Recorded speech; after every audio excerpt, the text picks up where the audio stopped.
Hello everyone, good morning. Welcome back to my channel. कैसे हैं आप सभी? आई होप आप सभी बहुत अच्छे होंगे। सुबह के 10 बजे का ये टाइम है और घर का सारा रूटीन जो मॉर्निंग का होता है वो मैंने अपना निपटा लिया है। सारे काम हो चुके हैं। किचन बिल्कुल साफ़ सुथरी है, पूरा घर मेरा साफ़ है, मतलब पूरे घर की साफ़ सफाई हो चुकी थी। बच्चे स्कूल जा चुके थे, बच्चों के पापा भी ऑफिस जा चुके थे। उसके बाद जब मैं अपना सारा रूटीन ख़त्म करती हूँ, पूजा और काम, नहाना धोना सब कुछ, उसके बाद मैं बनाती हूँ अपने लिए नाश्ता। मतलब नाश्ता तो कभी कभार जैसे सुबह का बचा हुआ होता है ना, रोटी वगैरह बनाती हूँ। तो कभी जब मैं रोटी नहीं बनाती तो मैं अपने लिए कुछ फ्रूट्स वगैरह कट कर लेती हूँ। तो हस्बैंड जी गए थे सब्जी मंडी और वहाँ से लाए थे पपाया, और पपाया ना मुझे बहुत ज़्यादा पसंद है।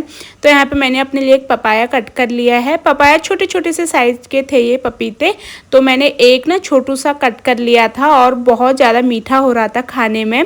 तो यहाँ पे मैंने अपने लिए कट कर लिया है। साथ में एक आध दो स्लाइस एप्पल की थी जो मैं बच्चों को टिफ़िन में देती हूँ। उसी में से ही आधा एप्पल बच गया था तो उसको मैं खा लूँगी।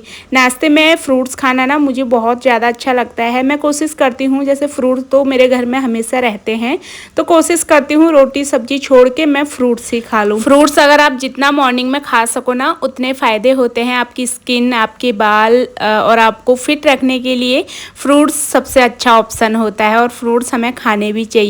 तो चलिए जी, अपना नाश्ता कर लिया है मैंने। उसमें कोई नमक वगैरह ऐड नहीं करा था क्योंकि फ्रूट्स में ना हमें नमक वगैरह डाल के नहीं खाना चाहिए। कोशिश करनी चाहिए कि हम ऐसे ही खा लें। तो मैंने अपना नाश्ता करा, उसके बाद मैं आ गई हूँ कपड़ों का काम करने। मशीन मैंने आज सुबह नहीं लगाई थी क्योंकि सुबह जब मशीन लगाती हूँ तो क्या होता है ना, मेरा नहाना धोना फिर लास्ट में होता है, तो फिर मेरे नहाए हुए कपड़े रह जाते हैं। तो मैं सारा काम निपटाने के बाद ही जो है मशीन लगाती हूँ। तो यहाँ पर ज़्यादा कपड़े नहीं थे, थोड़ा से ही कपड़े थे और कभी कभार तो मन करता है तो हाथ से धो देती हूँ। कभी कभार आलस आता है और नहाने के बाद तो बिल्कुल मन नहीं करता कि हाथ से कपड़े धो, क्योंकि फिर अजीब सा लगता है ना, नहाया जैसा नहीं लगता। तो इसलिए मैंने मशीन लगा दी है। थोड़ा से ही कपड़े हैं, बस 10-15 मिनट के लिए चलाती हूँ मैं मशीन, कपड़े अच्छे से धुल जाते हैं। और आज मुझे बहुत ज़रूरी काम करना था जो था फ्रिज क्लीनिंग का। फ्रिज डीप क्लीन मतलब नहीं करना है, जैसे हफ्ते में जो भी सब्जियां आती है ना उसके जो है सब्जी लगाने से पहले एक बार मैं पूरे फ्रिज में कपड़ा ज़रूर मारती हूँ, गीला कपड़ा। इस तरीके से अगर हम सफाई करते हैं तो हमें डीप क्लीनिंग की ज़रूरत भी नहीं पड़ती और फ्रिज हमारा बहुत ज़्यादा गंदा नहीं होता है। अच्छा, कल की वीडियो में एक कमेंट आया था कि ये फ्रिज यहाँ से हटाओ, अच्छा नहीं लग रहा है।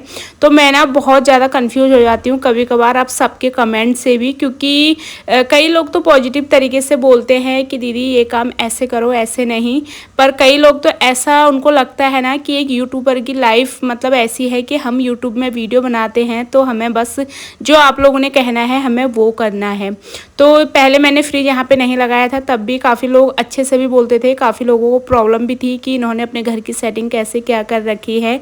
और कल एक कमेंट आया था कि यहाँ से फ्रिज हटाओ। खैर उन्होंने कुछ गलत नहीं बोला था, उन्होंने बस इतना बोला था फ्रिज यहाँ से हटा दो, यहाँ पर अच्छा नहीं लग रहा है।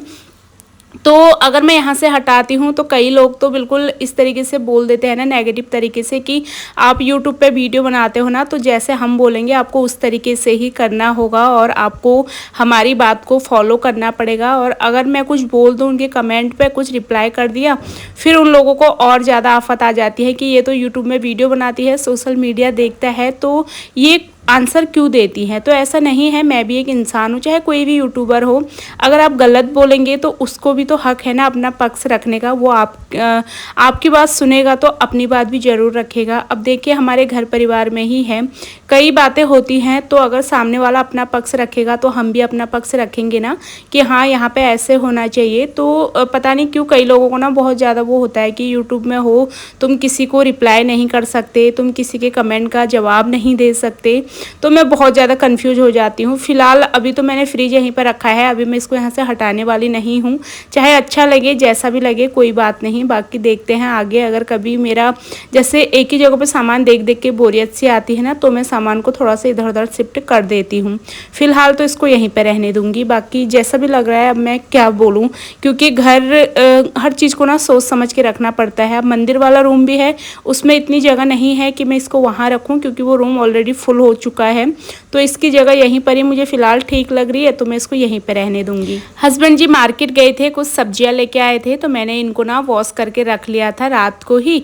पर इनको मैंने फ्रिज में मैं तुरंत अरेंज नहीं करती हूँ। जब उनका पानी पूरा सूख जाता है ना, सब्जियाँ पूरी ड्राई हो जाती हैं, उसके बाद ही मैं इनको फ्रिज में लगाती हूँ। तो सारे फ्रूट्स और जो भी वेजिटेबल्स आए थे उनको मैंने वॉश कर लिया था। खैर वेजिटेबल्स तो कुछ भी ज़्यादा लेके आए नहीं थे, वो मैं नहीं गई थी ना मार्केट। अगर मैं जाती हूँ तो मैं अपने हिसाब से सब्जियाँ ले आती हूँ, जब मैं नहीं जाती तो ऐसे ही होता है, सब्जियाँ फिर गिनी चुनी सी आती हैं। वही मेन चीज़ें हस्बैंड लाते हैं, सब्जी ज़्यादा लाते नहीं हैं। तो लौकी वगैरह लाए थे, वो मैंने रात को ही धो के फ्रिज में शायद रख दी थी, या फिर कब रखी मुझे याद नहीं है, क्योंकि इसमें मुझे दिख नहीं रही है। अभी लौकी लेके आए थे। लौकी मेरे हस्बैंड हमेशा लाते हैं, क्योंकि वो दलिया वगैरह खाते हैं ना, तो वो लौकी डाल के ज़रूर खाते हैं उसमें। तो वो लौकी लेके आए थे। और ये फ्रूट की बास्केट है जो मैंने फ्रिज के ऊपर रखी है। आधे फ्रूट तो मैं फ्रिज में डाल देती हूँ, जो आधे होते हैं ना उनको मैं बाहर ही रहने देती हूँ, क्योंकि घर में बच्चे हैं, हस्बैंड है, उनको फ्रूट अगर नज़र आते हैं ना सामने आँखों के, तब भी वो खाते हैं। नहीं तो अगर जब तक मैं कट करके ना दूँ, मैं बोलूँ ना कि फ्रूट रखे हैं खा लो, तब तक कोई नहीं खाता। तो फ्रिज में अगर मैं सारा पैक कर देती हूँ तो फ्रूट्स ना फिर ख़राब होने लग जाते हैं। तो मैं क्या करती हूँ, बास्केट में रखती हूँ, 2-4 दिन में ये ख़त्म हो जाते हैं। फिर मैं जो फ्रिज के हैं उनको निकाल के रख देती हूँ, क्योंकि ठंडे फ्रूट मेरे घर में कोई नहीं खाता। ना तो मैं अपने बच्चों को देती हूँ, ना मेरे हस्बैंड खाते हैं, ना मैं खाती हूँ, क्योंकि एकदम ना दांतों पे लगता है बहुत ठंडा सा। तो हम नॉर्मली खाते हैं, नॉर्मल टेम्परेचर के फ्रूट। तो इस तरीके से मैं रखती हूँ। अच्छा, अब मैं आ गई हूँ लंच बनाने के लिए। लंच में आज मैं बनाने वाली हूँ काली मसूर की दाल, जो कि मेरे बच्चों को भी मुझे भी बहुत ज़्यादा पसंद है। तो दाल मैंने बॉईल कर ली थी और तड़का लगा लिया है दाल का। अब मैंने इसमें दाल डाल दी है, मसाला हमारा सारा रेडी हो चुका था। बिल्कुल सिंपल तरीके से बनाती हूँ। और ये दाल ना गली नहीं थी अच्छे से, हल्की सी मुझे लग रही थी, इसमें कसर अभी है। टाइम बहुत था अभी मेरे पास, 11 बजे के समथिंग मैंने दाल चढ़ा दी थी, तो टाइम बहुत था अभी। तो मैं इसको हल्की आँच पे ना गैस पे रख दूँगी, तो आराम से पकती रहेगी ना, तो ये अच्छे से जो भी थोड़ा बहुत कसर इसमें रह गई है वो इसकी कंप्लीट हो जाएगी। कपड़े भी धुल चुके थे और मौसम बहुत ज़्यादा प्यारा हो गया है आजकल। मतलब एकदम से ना बहुत ही अच्छा मौसम है आजकल, एकदम क्लियर भी मौसम हो जाता है। बरसात के बाद ना एकदम क्लियर पहाड़ दिखते हैं, तो बहुत अच्छा लगता है। और साथ ही हवा भी तेज़ थी। बाकी जब घर से बाहर निकलते हैं धूप में, तब तो थोड़ा गर्मी फील होती है, बाकी घर में इस तरीके रहो ना तो अच्छा लगता है। और मेरे को एक आध दो लोग पूछ रहे थे चश्मे को लेकर भी कि दीदी आपने चश्मा क्यों पहना है, क्योंकि जो मेरा कल का वीडियो गया था ना उसमें भी मैंने चश्मा पहना था और अभी भी पहना है, तो मुझे याद आ गया। तो मैं आपको बता दूं, मैंने चश्मा ना, मेरे को नंबर है चश्मे का, क्योंकि मुझे जब मेरी शादी हुई थी उसके बाद ना मुझे बहुत ज़्यादा हेडेक होता था। शादी से पहले भी मुझे प्रॉब्लम होती थी बहुत ज़्यादा हेडेक। तो फिर जब शादी हुई उसके बाद हस्बैंड जी ने जब डॉक्टर को दिखाया तो पता चला कि मुझे माइग्रेन की प्रॉब्लम है। तो माइग्रेन में आपको चश्मा ज़रूर पहनना पड़ता है धीरे धीरे से ना। तो जब से मैंने चश्मा पहनना शुरू करा, मेरे आँखों का मतलब मेरे सर का दर्द ना बिल्कुल ख़त्म हो गया। अब मुझे बिल्कुल दर्द नहीं होता सर का। और जब मैं नोएडा में रहती थी वहाँ तो मैं कंटिन्यू पहनती थी, जब बिट्टू मतलब प्रेगनेंसी के टाइम पे, तो तब तो मैं कंटिन्यू पहनती थी। फिर मेरे सर दर्द ठीक हो गया, फिर मैंने चश्मा हटा दिया।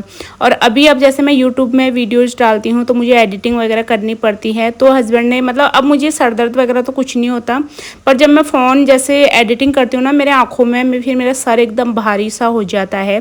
फिर यहाँ आके दोबारा ये चश्मा बनवाया, दोबारा गए हम लोग डॉक्टर के पास, तो उन्होंने बोला आपको चश्मा पहनना पड़ेगा। भले आप रेगुलर ना पहनो, अगर आपका फ़ोन का काम है तो फ़ोन यूज़ करते टाइम और टीवी वगैरह वॉच करते टाइम आप ज़रूर से चश्मा पहन लेना। अभी भी मैं नहीं पहनती हूँ, जब मुझे लगता है ना मेरा सर बिल्कुल भारी भारी सा हो रहा है तो मैं अपना चश्मा पहन लेती हूँ, तो मुझे अच्छा फील होता है। और मेरे साथ क्या होता है ना, जिस दिन पहन लिया तो पूरा दिन पहना रह जाएगा, जिस दिन नहीं पहना तो मुझे फिर याद भी नहीं आता चश्मे को पहनना भी है, तो ऐसा हो जाता है। तो इसलिए जब जैसे अभी मैंने चश्मा पहना था, तो अभी जैसे मेरा ना 12 बजे वीडियो जाता है, तो मुझे 10 साढ़े 10 बजे के टाइम पर अपने फ़ोन का काम करना होता है, अपना वीडियो तैयार करना होता है, तो उस टाइम में चश्मा पहनती हूँ, तो इसलिए अब ये पहना ही था। और रात के टाइम भी मैं जैसे रात को एडिटिंग करती हूँ अपना सोने से पहले, तब मैं चश्मा ज़रूर पहनती हूँ, तो इसलिए पहन रखा है। और यहाँ पे देखिए दोनों बच्चे मेरे स्कूल से आ गए हैं। अलग अलग जाती हूँ दोनों को लेने, एक बार अक्रिस को, एक बार बिट्टू को। खैर तब से जब से कपड़े धोए तब से तो बहुत ज़्यादा टाइम हो गया, अब कम से कम 2 घंटे बाद मैं आपको मिल रही हूँ। तो लंच अक्रिस ने कर लिया था और उसने दोबारा मेरे से चावल मांगा, दोबारा 2 चावल उसको दिया ना, वो उसने खाया नहीं। तो उसी चावल में मैंने थोड़ा दाल डाल के, थोड़ा चावल डाल के, बिट्टू ने बोल दिया मम्मा मुझे इसी में ही दे दो, तो उसी में ही मैंने उसको दे दिया, क्योंकि इस तरीके से मिक्स करा हुआ ना मेरे को खाने में अच्छा नहीं लगता, नहीं तो उसको मैं ही खा लेती। तो हम दोनों माँ बेटी ने अपना लंच करा। उसके बाद अब मैं आपसे मिली हूँ सीधा शाम के 5 बजे। दोनों बच्चे चले गए हैं ट्यूशन, और बच्चों की लाइफ ना इतनी ज़्यादा बिजी है, बच्चों को बिल्कुल टाइम नहीं मिल पाता। मुझे सच में कभी कभार अपने बच्चों को देख के ना बड़ी दया आती है। बच्चे स्कूल से आते हैं, 2-2:30 बजे घर पहुँचते हैं, फिर लंच करते हैं और आधा 1 घंटा खेलते हैं, फिर वही 4 बजे ट्यूशन चले जाते हैं, फिर घर आते हैं 6-6:30 बजे घर आते हैं। और फिर जैसे ही आजकल 6:30 पौने 7 तक अंधेरा होने लगता है, फिर खेलने का टाइम उनको बिल्कुल नहीं मिलता। फिर 7 बजे से वो फिर से पढ़ने बैठ जाते हैं, फिर वही होता है खाया और सो गए। मैं सुला भी जल्दी देती हूँ क्योंकि फिर एग्ज़ाम्स हैं और स्कूल भी है ना, तो बच्चों की नींद पूरी नहीं हो पाती। तो इसलिए मुझे ना, मैं कई बार अपने हस्बैंड को बोलती हूँ, मुझे बच्चों से बहुत ज़्यादा दया आती है, चाहे मेरे बच्चे हो चाहे किसी के भी बच्चे हो। आजकल के बच्चों की लाइफ ना बहुत ज़्यादा टफ है, सच में उनके पास टाइम ही नहीं होता बिल्कुल भी खेलने कूदने का। अब मैंने दोनों बच्चों को प्रॉमिस करा है कि जैसे ही आपके एग्ज़ाम ख़त्म होंगे ना, तो मैं कुछ टाइम के लिए आपका ट्यूशन बंद करवा दूँगी। कुछ टाइम तक, मतलब जैसे एग्ज़ाम वगैरह ख़त्म हो जाते हैं, फिर दिवाली जाएगी ना, उसके बाद ही फिर मैं इनका ट्यूशन लगवाऊँगी। फ़िलहाल मैं तब तक के लिए बंद करवा दूँगी। बस मैंने उनको प्रॉमिस किया है एग्ज़ाम अच्छे से दो, उसके बाद मैं तुम्हारा ट्यूशन बंद करवा दूँगी, क्योंकि बच्चों को देख के सच में बहुत ज़्यादा दया सी आती है। और ये देखिए जी, शाम का झाड़ू मैं लगा रही थी। शाम को एक झाड़ू मैं ज़रूर लगाती हूँ, क्योंकि बिना झाड़ू लगाए हुए मुझे चैन ही नहीं पड़ता है। तो एक झाड़ू लगा ली थी मैंने, और अभी ना ये 6 बजने वाले थे तब मैं आपसे मिल रही थी। तो 6 बजे जैसे मेरे बच्चों की छुट्टी हो जाती है, उनको घर आते आते 15-20 मिनट हो ही जाते हैं। तो जैसे उनके आने का टाइम होता है ना, उससे पहले मैं उनका मिल्क बना के दोनों को तैयार करती हूँ। दोनों बच्चों के लिए मैं जैसे शाम के टाइम और रात को सोते टाइम दोनों को मिल्क ज़रूर देती हूँ। तो दोनों के लिए मैं यहाँ पे मिल्क तैयार करूँगी। यहाँ पे हस्बैंड जी इस बार पीडियाश्योर और कॉम्प्लान दोनों चीज़ें लाए थे, तो मैं इसमें जो है दोनों के लिए दूध बना दूँगी। अक्रिस का तो अलग सा ही आता है दूध में मिलाने वाला पाउडर, वो अभी ख़त्म था, तो अभी मैं उसको भी यही दूँगी। क्योंकि जब अक्रिस ट्यूशन से आता है ना, फिर अगर दूध बना हुआ नहीं होता, वो 1 सेकंड के लिए भी घर में नहीं रुकता है। फिर उसने बैग रखा और वो सीधा भागा खेलने के लिए, क्योंकि उसके पास 15-20 मिनट ही बचते हैं। जैसे ही हल्का अंधेरा होने लगता है, वो पहले ही घर आ जाता है। तो वो बोलता है मम्मा मैं दूध पी के नहीं जाऊँगा अगर आप दूध पहले से तैयार करके नहीं रखोगे तो, क्योंकि फिर रात हो जाती है, मैं खेल नहीं पाता हूँ। तो इसलिए मैं उसको बोलने का मौका ही नहीं देती। मैं पहले से ही उन दोनों का ग्लास तैयार रखती हूँ दूध का। दोनों आते हैं, अपना दूध पी लेते हैं तब, और फिर वो खेलने चला जाता है। बेटी नहीं जाती है, उसको कहीं जाना नहीं पसंद, वो घर में ही रहती है। ये ना होता ही है, जैसे बच्चे थोड़ा थोड़ा, लड़कियों में खास करके लड़कियां जैसे ही थोड़ा बड़ी होती है ना, तो उनको मतलब फिर अपने आप ही उनमें एक बड़ों वाला व्यवहार आ जाता है, बच्चों वाला बचपना धीरे धीरे ख़त्म हो जाता है। जबकि लड़कों में ऐसा नहीं होता, वो थोड़ा सा चंचल होते हैं, पर लड़कियां ना बहुत जल्दी समझदार हो जाती है। अब मैं उसको बोलती भी ना थोड़े नीचे साइकिल चलाने चले जाओ, वो मना बोल देती कि मम्मा मुझे नहीं जाना है। तो दोनों के लिए दूध तैयार कर दिया था। अब मैं इसी बर्तन में अपने लिए चाय भी बना लूँगी, इसीलिए मैंने ना पहले उनका दूध बना लिया था, ताकि उसी में फिर मैं अपने लिए चाय बना लूँ।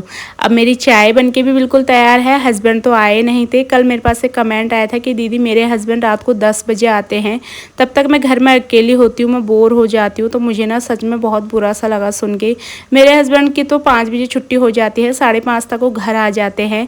अब उनकी हॉस्पिटल की जॉब है, तो कभी कोई केस आ जाता है तो उनको आना मतलब रुकना पड़ता है, तभी वो लेट होते हैं। नहीं तो वो 5 बजे उनकी छुट्टी हो जाती है, वो 5:30 घर आ जाते हैं।